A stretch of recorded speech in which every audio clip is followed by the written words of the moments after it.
আসসালামু আলাইকুম। সুপ্রিয় দর্শক মণ্ডলী, আইরিন খান নামের এক নারীকে বাংলাদেশের পক্ষে জাতিসংঘের স্থায়ী দূত হিসেবে নিয়োগ দিয়েছে।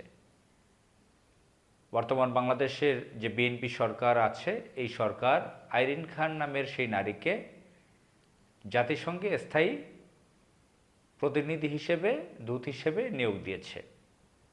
এটা নিয়ে সামাজিক যোগাযোগ মাধ্যমে তার পক্ষে বিপক্ষে বিভিন্ন আলোচনা সমালোচনা দেখেছি।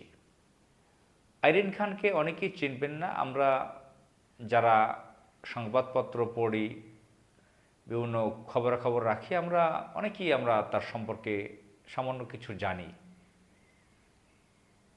বাংলাদেশের কোটি কোটি মানুষ হয়তো তাকে চিনবেন না, তবে অল্প সংখ্যক লোক তো কিছু তাকে চিনবেনই।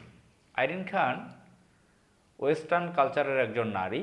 তিনি আন্তর্জাতিক একটা হিউম্যান রাইটস অ্যাসোসিয়েশন আছে, একটা ইনস্টিটিউট আছে যার নাম হচ্ছে অ্যামনেস্টি ইন্টারন্যাশনাল। এটার তিনি সেক্রেটারি জেনারেল ছিলেন। আন্তর্জাতিক পর্যায়ের এটা হিউম্যান রাইটস সংগঠন, অর্গানাইজেশন। এছাড়াও আন্তর্জাতিক বিভিন্ন প্রতিষ্ঠানে তিনি চাকরি করেছেন, দায়িত্ব পালন করেছেন। বিদেশে তিনি লেখাপড়া করেছেন, ওয়েস্টার্ন কালচারে কথা বলেন, বাংলা হয়তো কিছু পারেন, বেশিরভাগই ইংরেজিতে কথা বলেন। তো আইরিন খানের একটা আত্মীয়তার পরিচয় হচ্ছে তিনি তারেক রহমানের জেঠুস, অর্থাৎ তার স্ত্রী ডাক্তার জুবাইদা রহমানের আপন চাচাতো বোন, কাজিন। এটা আমরা বেশ কিছু বছর যাবৎ জানি। তো আইরিন খান একজন কূটনীতিক বা হিউম্যান রাইটসের কাজ করা, লয়ের উপরে লেখাপড়া করেছেন বিদেশে।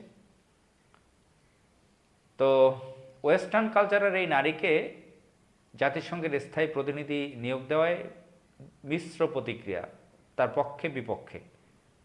একটা হচ্ছে যারা ইসলামিস্ট আছে, বিএনপি পন্থী একজনকে আমি চিনি, যার বাড়ি বগুড়া।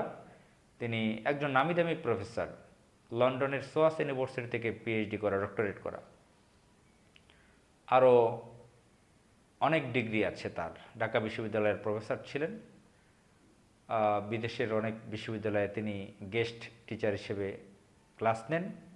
তিনি আমার বন্ধু মানুষ, বয়সে আমার থেকে বহু সিনিয়র।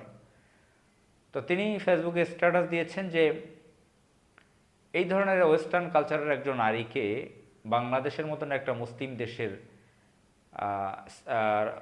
জাতিসংঘের স্থায়ী প্রতিনিধি হিসেবে নিয়োগ দেওয়াটা ঠিক হয়নি, নেতিবাচক, কোট আনকোট। এবং আরও অনেকে এভাবে দিয়েছেন। আর যারা বাম ঘরানার আছে, বিএনপিপন্থী, তারা এটাকে তার পক্ষে বলেছেন যে যারা ধর্মান্ধ, মৌলবাদ, জামাত ইসলাম তার বিরোধিতা করতে পারে, সে তার এই কোয়ালিটি, এই গুণাবলী, তাকে হয়তো অনেকে চেনে না, এগুলো লিখে স্ট্যাটাস দিয়েছে। তো এবং জেনেছি তিনি যৌথ নাগরিক, তিনি ইংল্যান্ডেরও নাগরিক। তো আমার কাছে এটা নেতিবাচক মনে হয়। এই যে স্বজনপ্রীতি, আত্মীয়কে নিয়োগ দেওয়া, এগুলো বিএনপিকে অতীতে অনেক ক্ষতি করেছে। শহীদ প্রেসিডেন্ট জিয়াউর রহমান তার আত্মীয় স্বজনকে নিয়োগ দিতেন না। খালেদা জিয়া তার আত্মীয় স্বজনকে প্রমোশন দিতেন, ওভার প্রমোশন দিতেন। তারেক রহমানও এই কাজটা করতেন, তার এলাকার লোকজনের কথা শুনতেন। এগুলো করে তাদের দলেরই বিশাল ক্ষতি করেছেন। আপনারা জানেন জেনারেল মাসুদউদ্দিন চৌধুরী তাদের সময় প্রমোশন পাওয়া, সাইদ ইস্কান্দারের আপন ভাইরা তারেক রহমানের সম্পর্কে আঙ্কেল মাম্মা হয়, কিভাবে তারেক রহমানকে টর্চার করেছিল, সে কিন্তু তাদের প্রমোশন পাওয়া। ফখরুদ্দিন আহমদ, মনিউ আহমদ, এরকম ডজন ডজন ব্যক্তিদের নাম বলা যাবে। শত শত ব্যক্তিদের খবর আমরা জানি যে তারা স্বজনপ্রীতির মাধ্যমে প্রমোশন পেয়েছিল বিএনপির সময়, এবং বিএনপি কি তারা বড় ধরনের ক্ষতি করেছে। তো আর যাচ্ছি না। ফারুক চৌধুরীর ভাই এনামুজ্জামান, তার ভাই ইফতেখার আহমদ চৌধুরী উপদেষ্টা ছিল ফখরুদ্দিনের সময়। আমরা অনেক কাহিনী এগুলো জানি। তো এখন এই যে আইরিন খান, যে তারেক রহমানের জেঠুস, এটা বিএনপির জন্য কি পজিটিভ হবে নেগেটিভ হবে সামনে আমরা বেঁচে থাকলে দেখতে পারবো। আমার কাছে মনে হচ্ছে না যে এটা পজিটিভ কিছু হবে। এবং তিনি তো বাংলাদেশের কৃষ্টি কালচারকে বিশ্বাস করেন না, ওয়েস্টার্ন কালচারে চলেন, ওভার স্মার্ট ভাব এবং যৌথ নাগরিক। এটা ঠিক হয়েছে বলে আমি মনে করি না। তাকে নিয়োগ দেওয়াটা ওখানে। আসসালামু আলাইকুম।